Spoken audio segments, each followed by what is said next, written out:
Senhor, amados irmãos. Amém. A nossa matéria de hoje é uma conclusão do pecado, sobre o pecado, e também sobre a salvação. Salvação é algo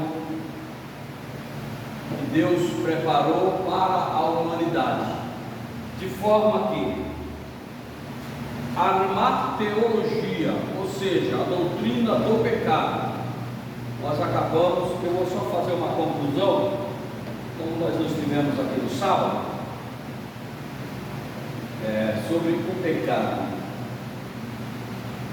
Pecado praticado, o pecado que gera a morte.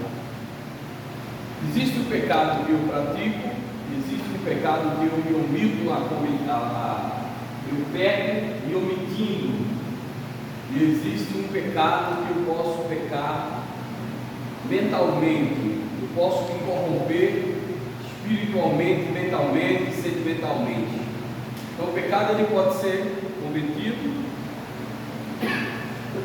ele pode ser por omissão, e ele pode ser também pecado, nós chamamos de pecado consciente, aquele pecado que você peca espiritualmente dentro de você projeta o pecado dentro de você. Esse pecado provavelmente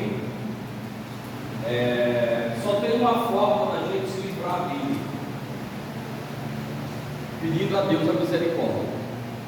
Jesus disse que quando nós estivermos em oração, devemos dizer: Pai, não me deixe cair na tentação, mas me livre do mal. Então, um homem que está livre, protegido pelo Espírito Santo, ele não peca, mas é muito complicado a gente, hoje em dia, nos dias em que vivemos, não pecarmos esse tipo de pecado. Ver, desejar, por exemplo, você desejar dinheiro, absolutamente muito dinheiro, riqueza, fama, é o pecado que você comete sentimentalmente, no seu interior, na sua alma. Você faz o seu espírito pecar, e para se livrar desse trem, somente pedindo para Deus a graça e o livramento para não cair na tentação. O pecado que eu cometo, que eu pratico, diz a Bíblia que ele gera a morte.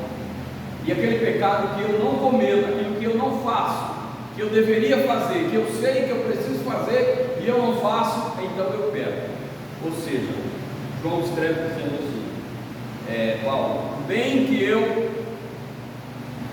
poderia fazer, que eu sei que eu deveria fazer, eu não faço. E aí eu peco. Mas o mal que eu não quero fazer, eu estou sempre fazendo. Não pode, né? Eu não quero fazer e eu faço. Resumidamente, Adão e Eva só experimentaram o pecado após a rebeldia, a desobediência com Deus. Somente quando eles pecaram que eles sentiram o peso do pecado aos seus ombros, descobriram a consciência deles. Até então eles não tinham a consciência do mundo exterior, do mundo externo, da realidade. Descobriram que estavam sem roupas, e aí foi quando Deus aparece, chama Adão e diz: Adão, onde você está? E ele se retraiu, tentou se esconder. Diz a Bíblia que ele tentou se esconder, até que ele respondeu: eu ouvi a sua voz e me escondi, porque estou nu. E Deus disse: certamente deste ouvido a sua mulher, e comesse do fruto que eu proibi vocês para não comer. Então agora você tem consequências. O pecado gera consequências tenebrosas.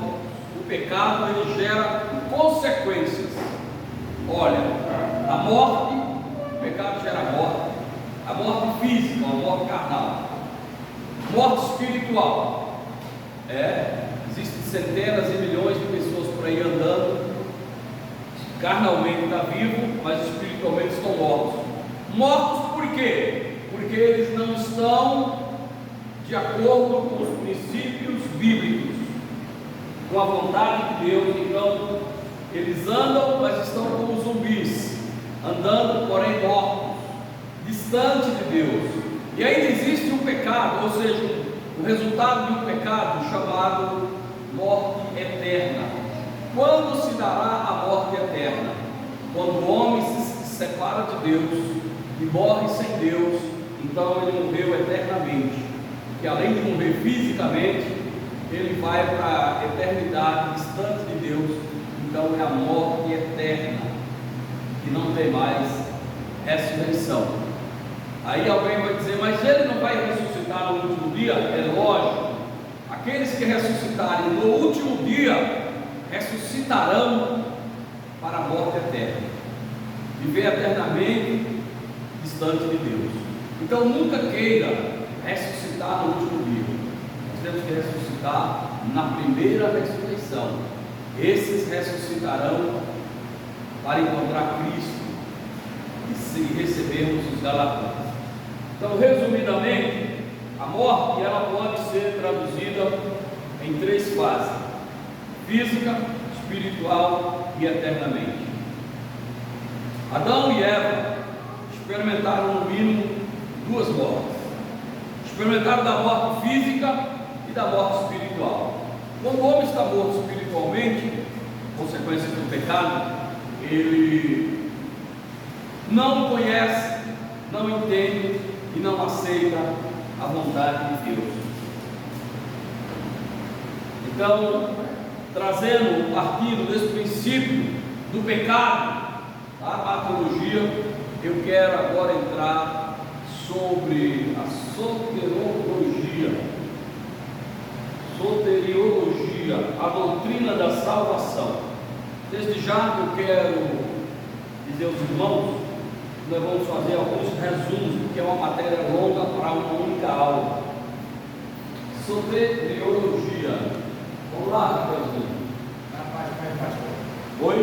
A página. Exatamente na página 27, pastor. 27 e 28.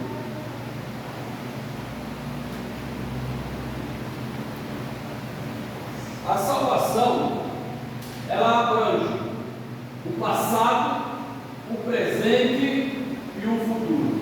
Ou seja, a salvação, no passado nós fomos salvos, porque antes mesmo de nós nascermos, Deus fez uma promessa de regenerar, de salvar o homem. Então nós fomos salvos no passado. Ou seja, Deus nos salvou das penalidades do pecado. No presente nós somos salvos do poder do pecado. O pecado tem poder, é o agrilhão da morte, ele prende o homem.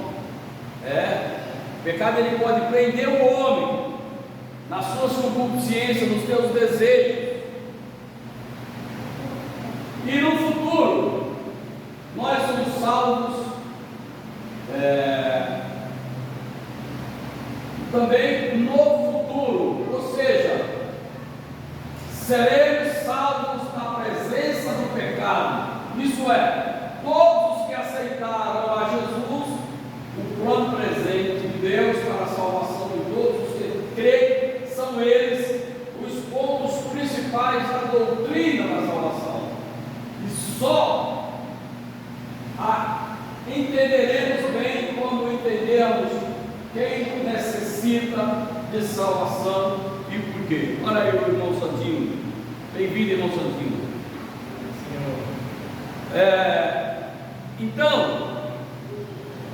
somos salvos no passado porque nós fomos salvos das penalidades do pecado. No presente nós estamos salvos porque nós não estamos sujeitos ao pecado, porque Cristo nos libertou do pecado. E no futuro, porque Cristo nos salvou desde a eternidade.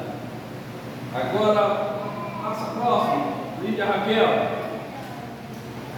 página 28, irmão Santinho.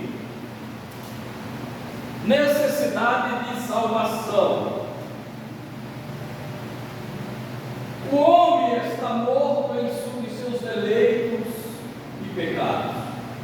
Ou seja, o homem criado à imagem e semelhança de Deus encontrou-se morto em seus deleitos e pecados. Efésios 2:1. Efésios 2:1. Vamos ler? Cadê você ali? Tem Bíblia? Efésios 2:1. Isso.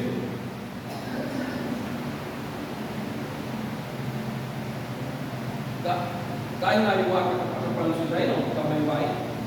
Guarda atrapalhando. Acho que ele está mudando o carro rodando. Leia. Efésios 2:1. Ele lhes deu vida quando vocês estavam mortos em suas transgressões e pecados. Ele, quem? Jesus nos deu a vida quando ainda estávamos mortos. Ele nos deu a vida nas nossos deleitos. Deleito é vontade, desejos do pecado. Todos os humanos têm desejo do pecado. O pecado, ele é uma atração. O homem está morto nos seus deleitos e pecados.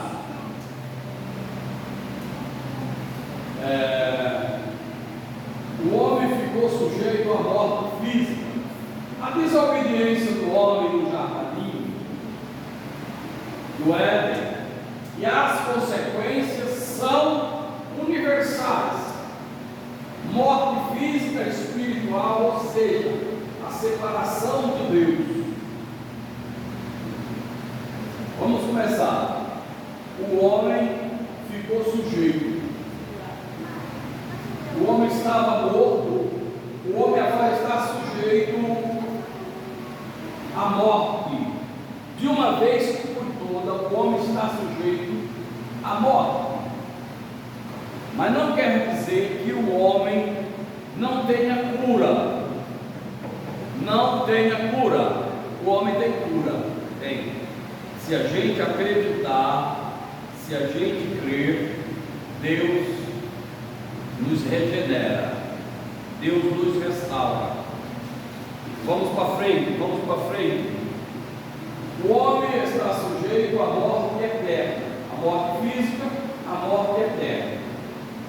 Sujeito à morte eterna. A morte eterna só pode se dar no momento que a pessoa morre sem Cristo. Morrer sem Cristo é a morte eterna. Por quê? Morte, elas são um sinônimo de separação de Deus. A física, a gente nos separa daqui da carne física. A espiritual, morte espiritual, a pessoa está separada de Deus, está andando, mas está morto. E a morte eterna, ele está morto. Os efeitos do pecado não apenas teve como consequência a morte física e espiritual, como a morte eterna, cuja herança passou a toda a humanidade. Toda a humanidade receberam ou recebemos essa herança. Próximo, Raquel. O que é a salvação? Isso é uma boa pergunta. O que é a salvação? É um ato completo do amor de Deus em resgate do homem perdido, onde Jesus e a propiciação pelos nossos pecados. Respondendo à pergunta, veremos em primeiro lugar que a salvação não é. Muitas pessoas confundem ser crente, ser salvo com algumas coisas. Tem gente que acha que porque é batizado ele está salvo. Não é assim. O batismo não salva, o batismo não é salvação. O batismo é cumprimento. É um cumprimento. Olha só. Não é batismo nas águas ou em águas. Os que ensinam a regeneração batismal incorrem em um grave erro de interpretação do texto bíblico. O batismo em água simboliza a regeneração, mas não produz Bem, o batismo em água, ele não produz regeneração, porque o homem não se regenera no batismo, o homem se regenera no Espírito, ele nasce constantemente para com Deus, ele muda, bem como também existem os pregadores que dizem que o homem, quando ele se reestabelece, quando ele muda, quando ele pratica moralmente correta, ele foi regenerado, e na verdade não é a moral do homem que deveria ser para todos, não é uma reforma moral.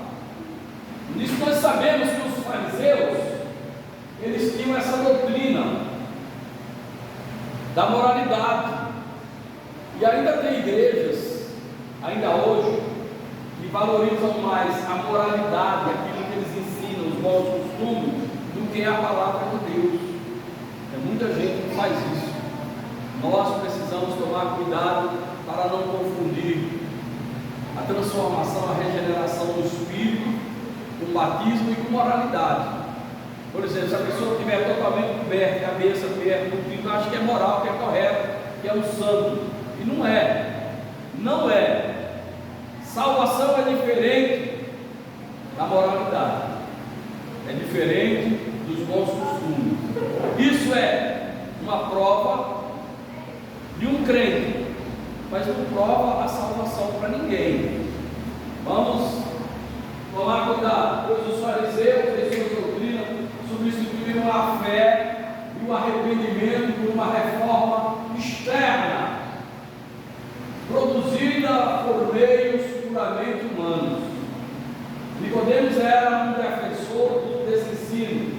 Daí Jesus mostra que somente o nascer de novo poderia transformar a necessidade do homem nas suas exigências. Veja, Nicodemos não era assim, moralmente, fariseu, bem poderoso, mestre. E aí Jesus disse a ele: não, você é necessário nascer de novo. Não adianta, Nicodemos, se você nascesse 10 vezes no ventre materno, continuava sendo carne. Então nós temos que não deixar essa doutrina embaçar a nossa mente, irmãos. A doutrina dos fariseus. O fariseu era aquele moço lá que fazia tudo para os outros verem, mas não tinha regeneração verdadeira. Amém? Próximo, Raquel. Elementos operantes na salvação. O milagre da salvação é produzido pelos seguintes fenômenos. A salvação é um milagre ou não é? A salvação é milagre. Mas tem fenômenos que acontecem para haver salvação.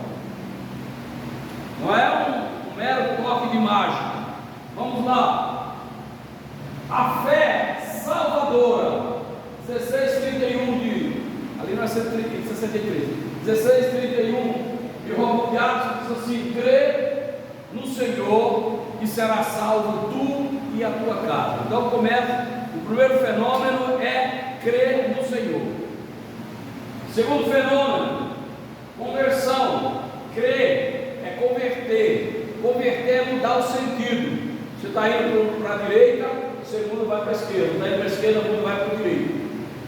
Isso é conversão, mudar. Converta a rua, mudar o sentido. Arrependimento. Arrependei-vos e credes. Tem que arrepender. Se não se arrepender, esse fenômeno não acontecer, a salvação é duvidosa. Regeneração. Gálatas 6:15. Somos regenerados. Justificação pela fé, sois justificados. Santificação. Então veja, a fé salvadora, a conversão, o arrependimento, a regeneração, justificados em Cristo pela fé e a santificação, porque sem a santificação ninguém verá a Deus. Próximo, Raquel. Hoje é rápido.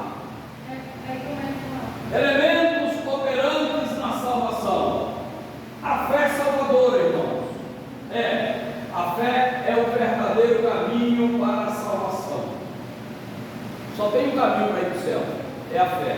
Pela fé sois salvos, não vem de vós, é dom de Deus, Efésios. Anima a vida cristã. A vida cristã é uma essência, uma vida de fé. Sem fé é impossível agradar a Deus, pois é necessário que aqueles que nele creem se aproximem de Deus, creem que Ele existe e que é galardoador daquele que busca. Romanos 3,36, Hebreus 11,6. É o portal da graça divina. A fé é fundamental na aquisição das outras graças divinas, como a esperança, amor, em outros atributos comunicáveis de Deus. A fé em Deus é uma confiança que os crentes possuem em diversos graus. Veja bem, fé, ela tem vários graus de fé. A cada pessoa Deus deu uma quantidade de fé. Mas como que a pessoa adquire maior quantidade de fé? É pelo conhecimento. Se você está aqui hoje, é que alguém falou de Jesus para você. Primeiro grau de fé, falou de Jesus, você acreditou em Jesus. Você se dedicou, foi ouvindo, e Deus foi derramando maior graça na sua vida. Você foi crendo. Quanto mais você estuda a palavra de Deus, você lê a Bíblia, você escuta na Bíblia, a sua fé vai aumentando. O que a Bíblia diz?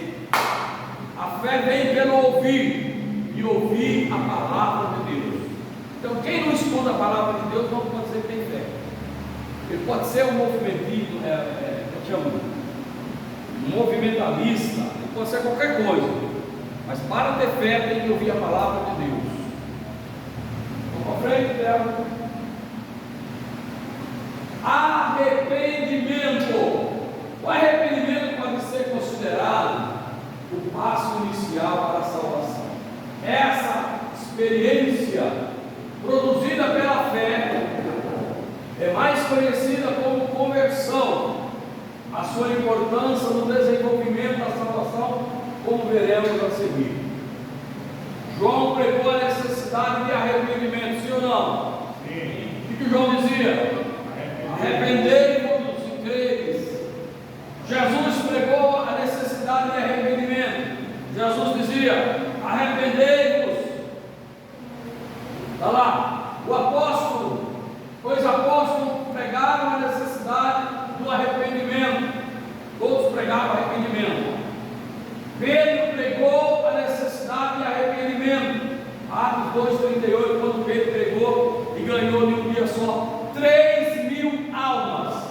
Em um dia só, 3.000 almas, pregando essa mensagem simples do arrependimento. E quando eles escutaram Pedro, disseram: Pedro, irmãos, o que nós precisamos fazer? Aí Pedro disse: arrependei-vos e creiam no Senhor Jesus. Então, arrependimento é tudo. Está cheio de pregador que prega tudo que vocês imaginaram, mas ele não prega arrependimento, ele não prega a cruz. A salvação está na cruz ainda está na cruz a salvação, tá? Lá na cruz tem duas coisas: salvação e condenação. Pastor, para com isso que a cruz não. Quem crê será salvo, quem não crê será condenado. Então está lá, tem os dois: salvação e condenação. A cruz é completa e ela salva, desde o antigo, mais o primeiro, ser bem categórico, desde Caim, se ele se arrependeu, até o último que nasceu e se arrependeu. A cruz, ela é o marco inicial de regeneração e restauração da humanidade. Bem, Paulo pregou a necessidade de arrependimento. Atos 6:20. Era a mensagem da grande comissão. 24:47 minutos. Arrependimento.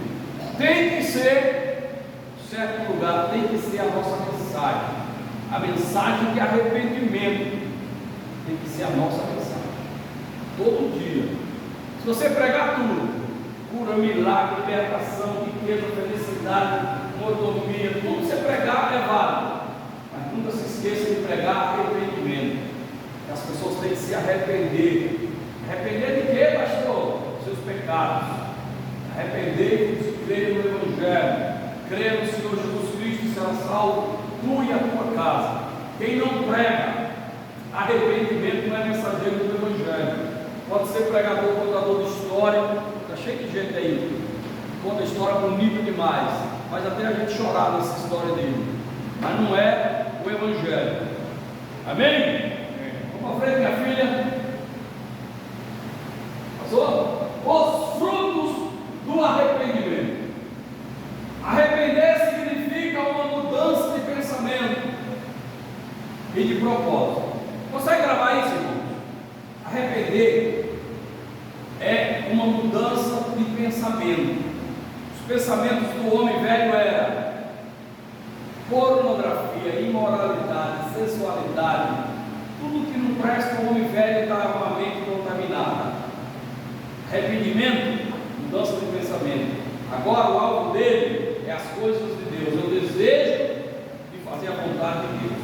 Não podemos oscilar em dois pensamentos. Não podemos ter o pensamento do homem velho e do homem novo. Arrependei-vos, é o que a Bíblia está dizendo aqui. Então vamos lá.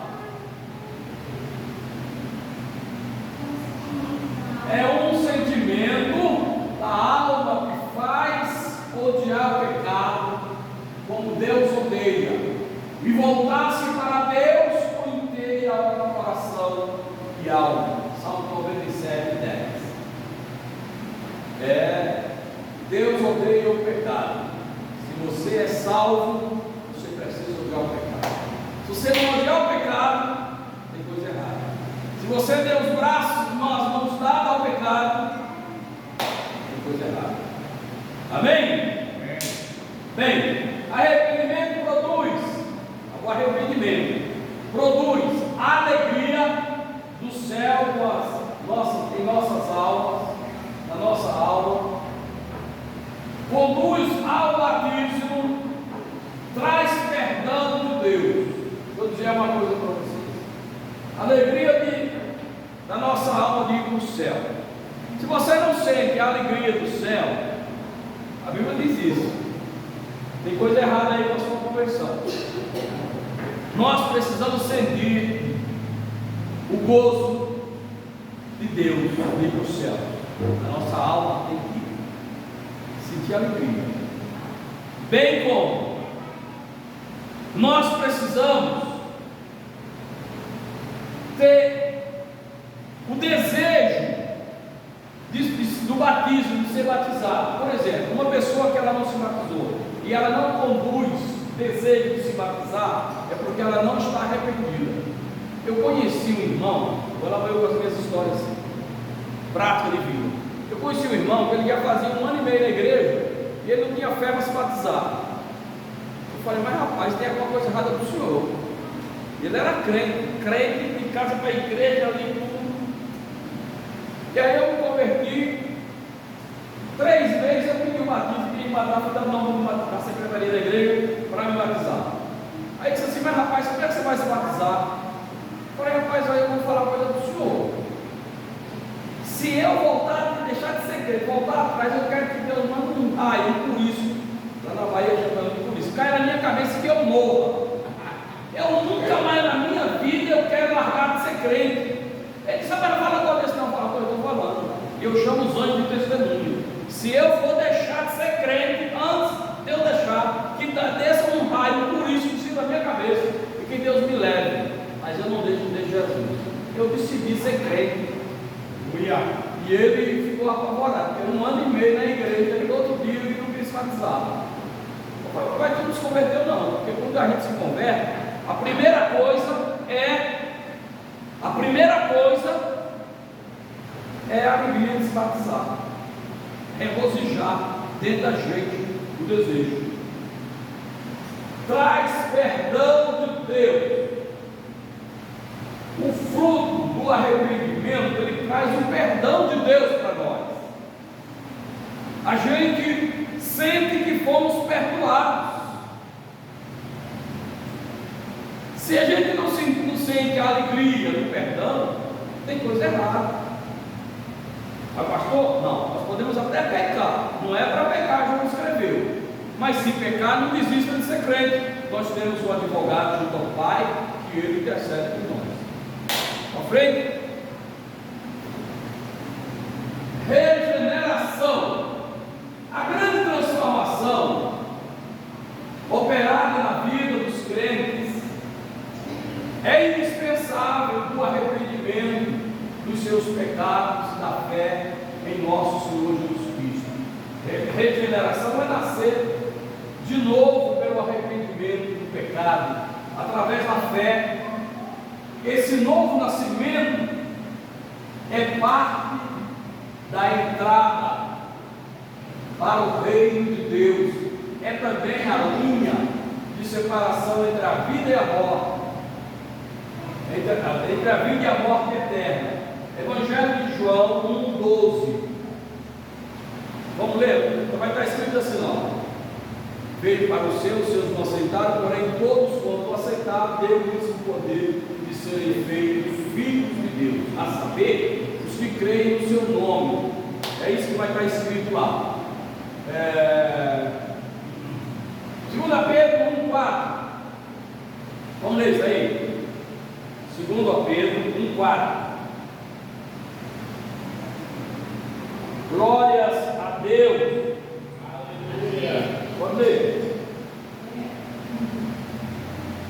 Pelas quais ele nos tem dado grandíssimas e preciosas promessas, para que por elas fiqueis participantes da natureza divina, havendo escapado da corrupção que pela concupiscência há no mundo. Amém? Amém. É isso aí, são resultados dos salvos. Bem, uma mudança de rumo, conversão ou regeneração muda o rumo. Antigamente você pagava caro para ir para o baile, para as festas mundanas, para o caminho. Hoje você tem outro rumo, outra direção: servir a Deus, fazer aquilo que Deus quer. Amém? Nos torna filhos de Deus. A regeneração é um canal pelo qual passamos a pertencer à família de Deus. Quando você é regenerado, você é filho. Você foi comprado. Agora você não pertence mais a você mesmo. Você é comprado. Você foi pago. Faz parte da família de Deus pela regeneração.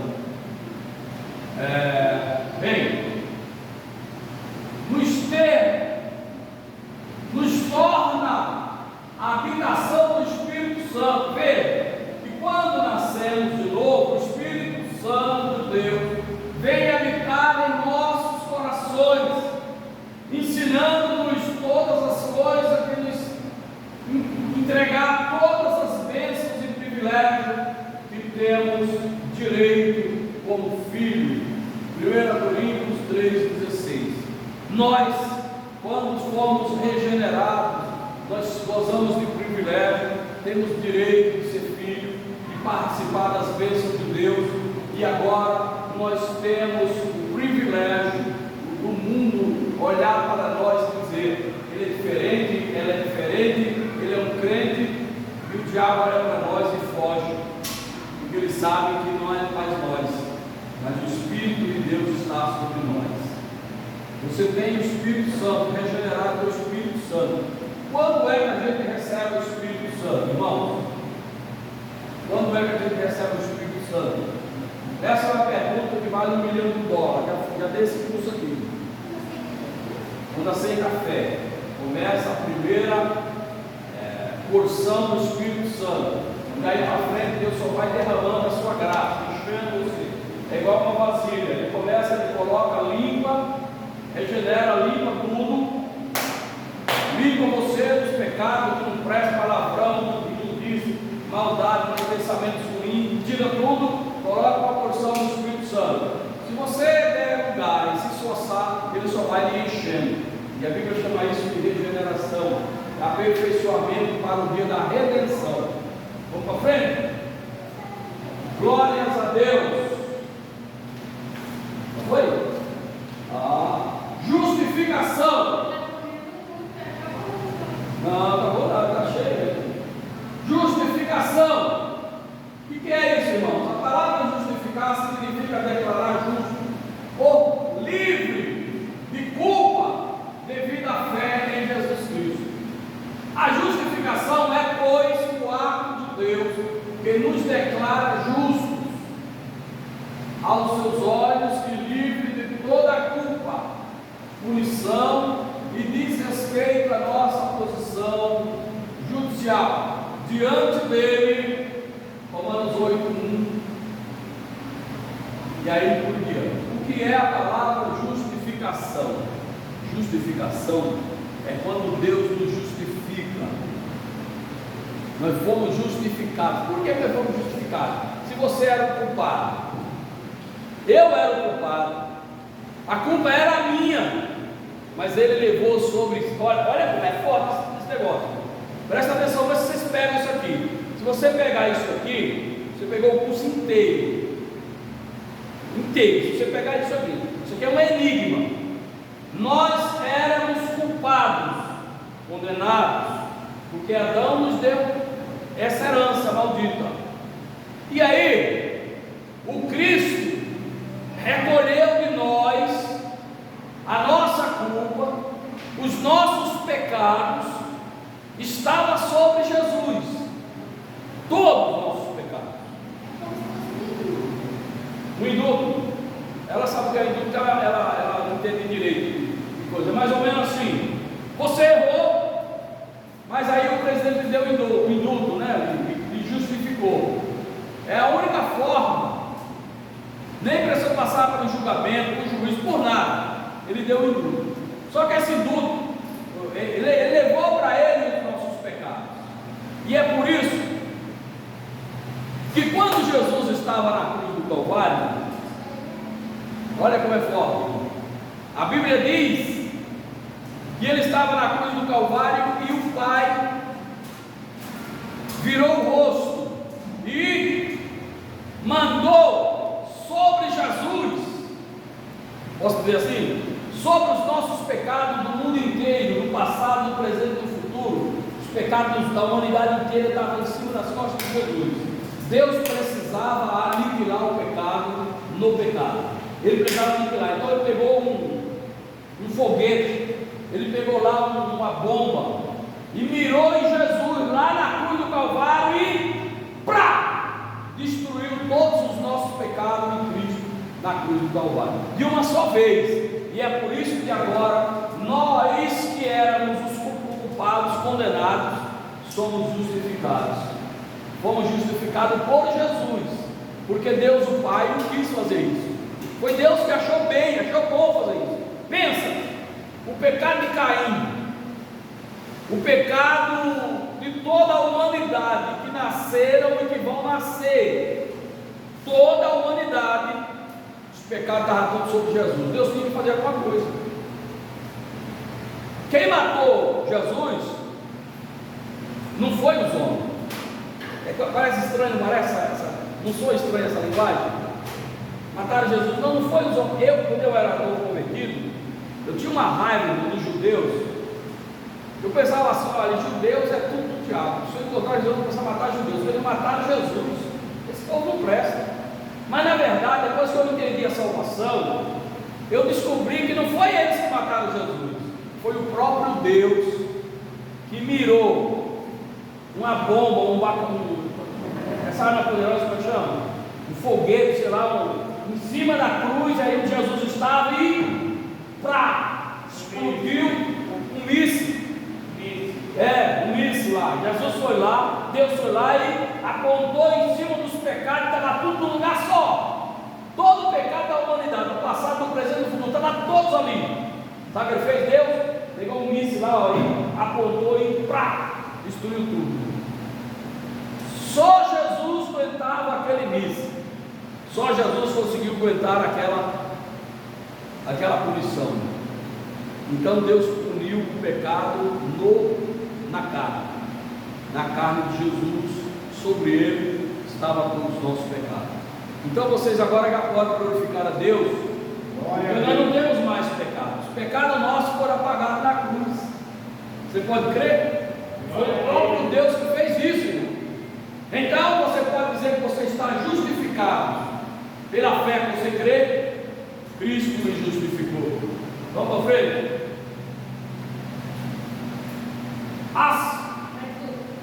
As fontes da justificação. Quais são, irmão, as fontes de justificação? A graça de Deus. É pela graça que sois salvos. Não vem de vós, é dom, é dádiva. É dádiva de Deus. O sangue de Jesus é o agente purificador, justificador dos nossos pecados. A ressurreição de Jesus, quando Ele ressurgiu, com Ele nós nos ressurgimos também. Então agora nós somos justificados, porque foi Ele que fez isso. Se o Pai não tivesse mandado aquele míssil, irmão Santinho, em cima do pecado, é por isso que o Pai virou o bolso. Quando Jesus disse, lama sabachthani, Deus meu Deus, por que tu me desamparaste? Jesus estava dizendo ao Pai, que agora é a hora que o Senhor vai queimar todos os pecados da humanidade. Faz a sua vontade, não faça a minha, mas a sua vontade. Aí o Pai lhe disse, vem segundo o pecado, e ali, justifica nós. Na ressurreição, os frutos da justificação. Fruto, não confunda frutos. Paz com Deus. O crente justificado, ele é um crente que tem paz com Deus. Já vai ter crente perturbado, hein, irmão? Cuidado. Cheio de crente perturbado, mas nós temos que ter paz. Nós torna herdeiro. Nós somos herdeiros dos céus. Como que pode ser herdeiro? Seu pai morrer. Foi aí que Jesus nos justificou. Recebemos essa herança. Nos torna justos. Atos 13, 38 e 39. Jesus nos tornou justos. Querem ler isso aí para nós fechar com chave de ouro? Atos 13, 38 e 39. Dou um presente para o crente. Lê rápido.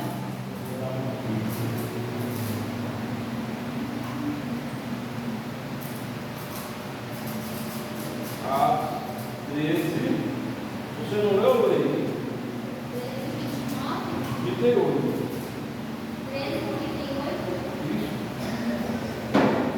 Portanto, meus irmãos, saibam que é por meio de Jesus que a remissão dos pecados é anunciada a vocês. E o 39. E, por meio dele, todo que crê é justificado de todas as coisas das quais vocês não puderam ser justificados pela lei de Moisés. Bem, por meio dele, por meio de Jesus, nós somos justificados, de forma que não puderam ser justificados pela lei de Moisés. Mas a lei de Moisés não era boa? Sim ou não?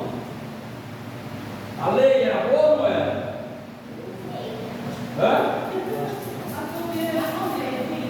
Não, a lei era boa. Deixa eu pegar aqui algumas características que vão dar da lei. A lei ela é boa para apontar o pecado. Se você não conhece a lei, você pega. Mas a lei. Não, ninguém foi salvo pela lei. Ninguém. Então foi salvo por quê? A lei é boa, o mandamento puro e justo é, principal. Ela é boa, né? Porque pela lei eu conheci o pecado. Eu conheci o pecado pela lei. Não matarás. E Deus sei que matar é errado, é pecado. Não roubarás. Antes não tinha lei. Então não era pecado roubar, matar. Porque não tinha lei, eu sabia o que era. Não dirá falso testemunho. Então eu sei que não posso dizer um falso testemunho, porque agora a lei me aponta. Vamos lá. Olha aqui, você é um motorista. Você entra nessa rua aqui. Não tem placa. Não tem placa. Você pode ser punido se você andar com a mão sem placa? Não, não. Então a lei não era, seria a sinalização da placa contra o pecado?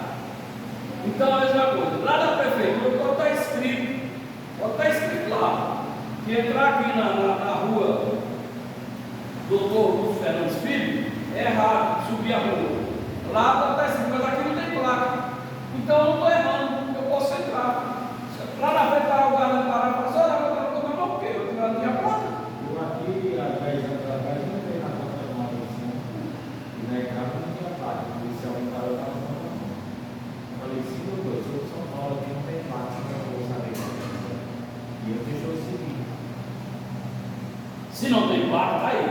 Se não tem placa, você não é obrigado a saber. Agora, se tem a placa e você entrar, você está contra a lei. A mesma coisa Deus disse: não matarás. Se você matar, você está indo contra Deus, contra a vontade dele. Não roubarás. Se você roubar, você está indo contra Deus. Não adulterarás. Se você adulterar, você está indo contra a vontade de Deus. Então veja bem, a lei ela é boa para apontar as coisas, mas a lei não tem o poder, ela não tem o poder de nos justificar. Por quê?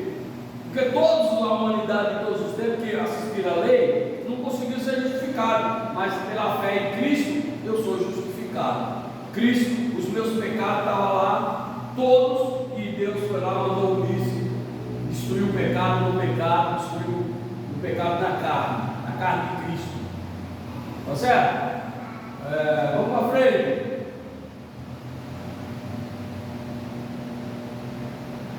Abrangência da salvação. O que a salvação abrange, irmãos?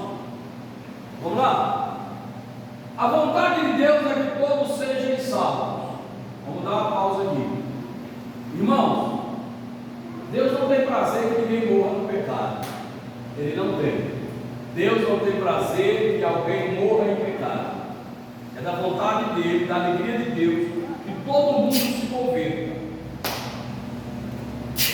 Jesus Cristo morreu por todos. Contudo, o homem tem o poder de escolher livremente entre a vida e a morte. E Deus nunca violará esse poder do homem. De livre agência, resistir à graça de Deus. Veja, nunca você vai ver Deus obrigando ninguém a ser crente. Ele não obriga. Tem umas histórias doidas que a pessoa fala assim: eu fui chamado por Deus para ser crente.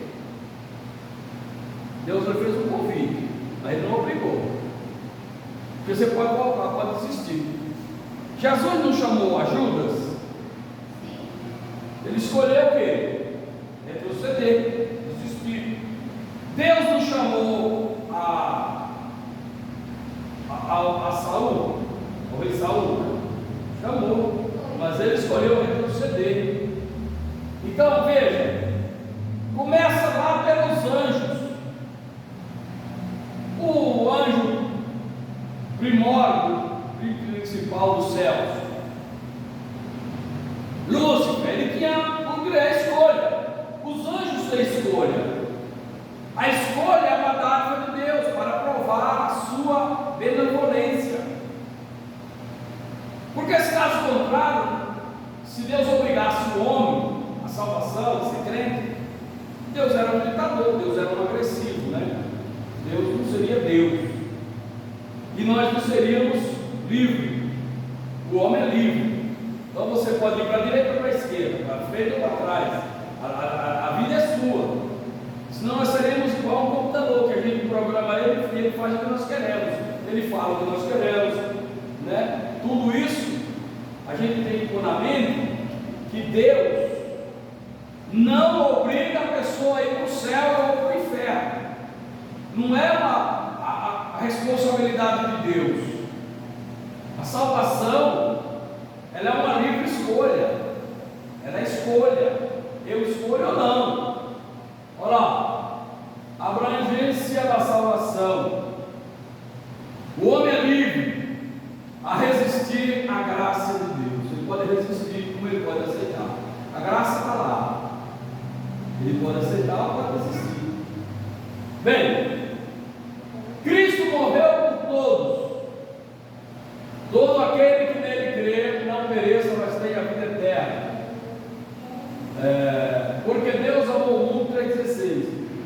amou o mundo, que deu o seu Filho único, para que todo aquele que nele crê não pereça, mas tenha a vida eterna. Deus fez a parte dele. Agora nós precisamos fazer a nossa parte. Esta é a vontade que arde em nosso coração de anunciar o Evangelho aos nossos irmãos.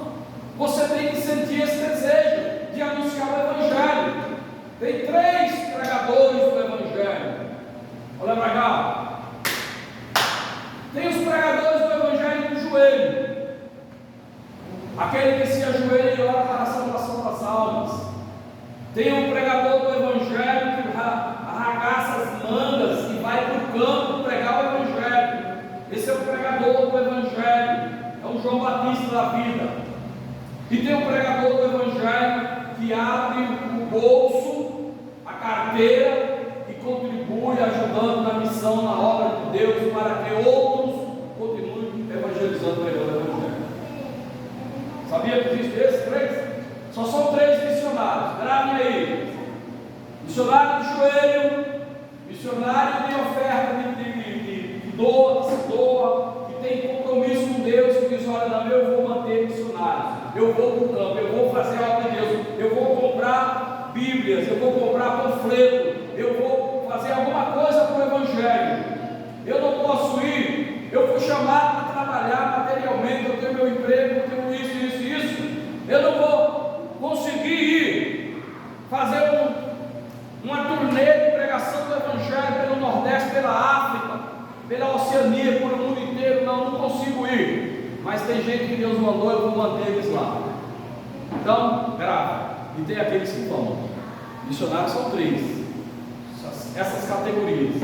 Será que eu encaixo em alguma delas? Será que você se encaixa em alguma delas? Ou será que você está assistindo a carruagem passar e você assistindo os outros? Todo mundo passando e você assistindo. De oração, orando: Senhor, salve as almas. Senhor, prepara missionário. Senhor, salva. Senhor, liberta. Senhor, transforma. Ou você ajuda, ou você vai. 3. Amém? Todo aquele que nele crê não pereça, mas tenha a vida eterna. Não querendo que ninguém se perca, senão que todos venham arrepender-se. 2 Pedro 3,9. Deus não quer que nenhum se perca, mas que todos venham ao arrependimento. E como é que pode vir o arrependimento, irmãos? Consegue vir o arrependimento se não ouvir a palavra de Deus? Não. A fé vem pelo ouvir a palavra de Deus. Vamos lá. Todo aquele que invocar o nome do Senhor será salvo. Aquele 3 é proposital. A triunidade de Deus: invocar o Senhor será salvo, mas aquele que não crê será condenado. Ele é a propiciação pelos nossos pecados, ou seja, pelos pecados de todo mundo. 1 João 2,2. Ainda tem mais, filho? Vamos lá. Abrangência da salvação. Aonde a salvação abrange? A vontade de Deus é que todos sejam salvos, porque Jesus Cristo morreu por todos. Contudo, o homem tem o poder de escolher livremente entre a vida e a morte, e Deus nunca violará. Parece que é repetido isso aí. Repetiu.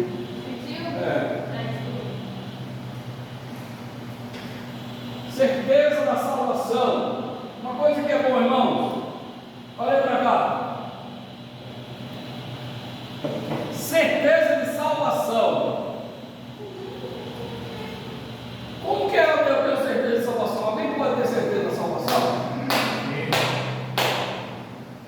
Hein? Sim. Se você não tem certeza da salvação, você tem que aceitar Jesus de novo. Porque a salvação é uma dádiva. Amor, obrigado aí pelo Senhor Jesus.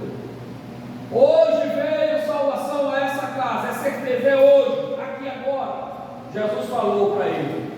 Também esse que era filho de Abraão. Jesus falou. Certeza. coisa categórica. Hoje estarás comigo no paraíso. O que é isso, irmão? É hoje, é certeza, é agora. Essas igrejas que falam que quem é salvo, tudo, é porque não tem certeza de salvação, viu? Eu sei em quem tenho crido, né? É certeza, é absolutismo, é absolutamente correto. Eu sei em quem tenho crido. O Espírito testifica com o nosso Espírito e diz que somos filhos de Deus. O Espírito Santo testifica conosco. Se nós não tivermos não formos testificados, falta alguma coisa, irmão. O Espírito Santo testifica com o nosso Espírito que nós somos salvos. Amém?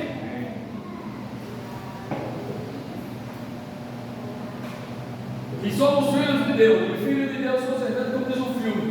Assistimos um filme ontem, é o Som da Liberdade. Dizia o seguinte: os filhos de Deus não estão à venda. Não estão à venda os filhos de Deus. Você é filho de Deus, então você tem direito à regeneração, à salvação, à escolha de Deus, à herança celestial. Os filhos de Deus não estão para venda. Olha lá. Seremos semelhante a Ele. Santificação. Santificar, santo, santificado é a mesma coisa que fazer santo ou consagrar. O termo envolve as seguintes ideias. Veja: separação do pecado, somos santos, somos santificados, somos justificados, fomos regenerados. Importa que somos filhos de Deus. Certeza absoluta. Vamos lá. Separar-se de tudo quanto seja terreno. Veja, o que a Bíblia está, o que o escritor ali está querendo dizer é o seguinte: separar de tudo que é terreno é de coisas maldosas, pornográfico, moralidade, maldade. Tudo que separa o homem de Deus. Não quer dizer que Jesus disse: não oro para que tires do mundo, porque eles não são do mundo, como do mundo eu não sou. Então nós estamos nessa terra, mas não somos daqui. Aqui nós somos apenas peregrinos, estamos em uma passagem, peregrinação. Vamos lá. Dedicar-se ao serviço de Deus por inteiro. Uma coisa que os salvos precisam fazer é se dedicar às coisas de Deus inteiramente. Irmão, se dedicar às coisas de Deus sem distração. Veio alguma coisa nas suas mãos para você fazer, faça pela obra de Deus. E por último, manter-se limpo e puro para ser usado por Deus. Deus não pode usar ninguém sujo. Ainda tem, minha filha? Não é? É. Quanto à santificação? Fontes da justificação. Fonte da santificação. Quais são as fontes? Como que nós podemos nos lavar? No sangue de Jesus, pelo poder do sangue de Jesus. Pelo poder do sangue de Jesus, da sua obra redentora no Calvário, o pecador é transformado em santo. Hebreus 13, 12. Eu queria ler isso aí. Hebreus 13, 12. Vamos ler? Você sabe, irmãos, que existe uma casca, uma camada de crente que diz que a gente não é santo. Eles vivem cometendo barbaridade de pecado só para poder se igualar com os demais. Aí fica pregando essas maldades. Não tem ninguém santo na terra, ninguém é santo, não sei o que. Isso é história do Satanás. Vamos lá, leia. E por isso também Jesus, para santificar o povo pelo seu próprio sangue, padeceu fora da porta. Amém? Para santificar, nós somos santos. A santidade de Jesus é que nos faz ser santos. O Espírito Santo é uma outra fonte de santificação. A santificação promovida pelo Espírito Santo é o início da obra de Deus no coração do homem, sendo, portanto, uma obra interna, intrínseca, é de dentro. O Espírito Santo vai trabalhando de dentro para fora. Então, a santificação não é externamente. Muitas vezes as pessoas confundem o santo com a aparência dele. É igual aqueles muçulmanos que cobrem a cabeça, cobrem tudo, só um buraco nos olhos. Isso que é santidade. Não. A santidade do Espírito Santo vai de dentro para fora da pessoa. Vamos lá. A palavra de Deus é uma outra fonte para santificar o homem. A santificação produzida pela palavra é prática externa e é um processo de crescimento espiritual que deve continuar sempre existindo. Veja bem, o processo visível de santificação nossa é a palavra de Deus. Eu consigo ver. Como é que a palavra me santifica? Não posso cometer pecados, não posso mentir, não posso matar, não posso enganar, não posso ser maldoso, porque a palavra de Deus não me dá esse direito. Então é a palavra de Deus um agente de santificação, santidade. Vamos para frente? Vamos lá. Peraí, tem mais. Exemplos de santificação.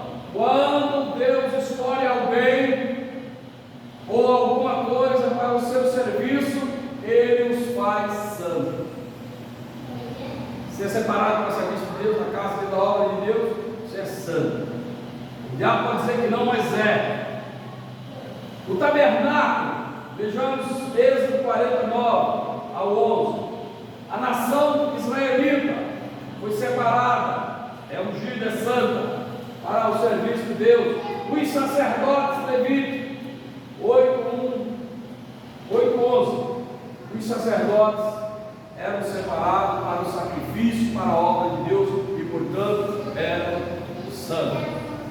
Nós somos separados para a obra de Deus e, portanto, somos santos. E o agente santificador é o sangue de Jesus, o Espírito Santo, a palavra de Deus, elas que nos santificam. Pelo sacrifício do sangue de Jesus, fomos remidos, justificados, santificados, servimos, pois, ao Senhor com alegria e gozo de coração. Amém? Amém. Amém? Amém. Amor? Amém. Amor. Hã? Aí, é isso aí, irmão Santinho. Então vamos orar. E aí, você pediu ou não? Eu pedi, mas depois que ela me pegou em muitos anos, vai hoje busca, eu vou lá. Caso você não vai dar mais, comemos lá. É aqui do lado. Deixa eu ver. Hã? Vai sim. Vai, ó. O Santinho está de carro. Carro certinho. Deixa eu ver. Aqui do lado. Padaria aqui. Irmão, vamos agradecer? Diante de todas essas leituras, vocês têm alguma pergunta? O que vocês têm de pergunta aí? Ó, semana que vem nós vamos trabalhar sobre a liderança, tá? Como é ser um líder na obra de Deus, na casa de Deus. Liderança, isso é bom. Senhor Deus, nós te agradecemos, nós te louvamos, nós te bendizemos. Obrigado, Espírito Santo, obrigado, Deus Pai, em nome de Jesus. Obrigado, Pai Santo, em nome do Senhor Jesus Cristo. Coloca sobre os nossos corações, Senhor, a sua palavra em nome de Jesus. Tá?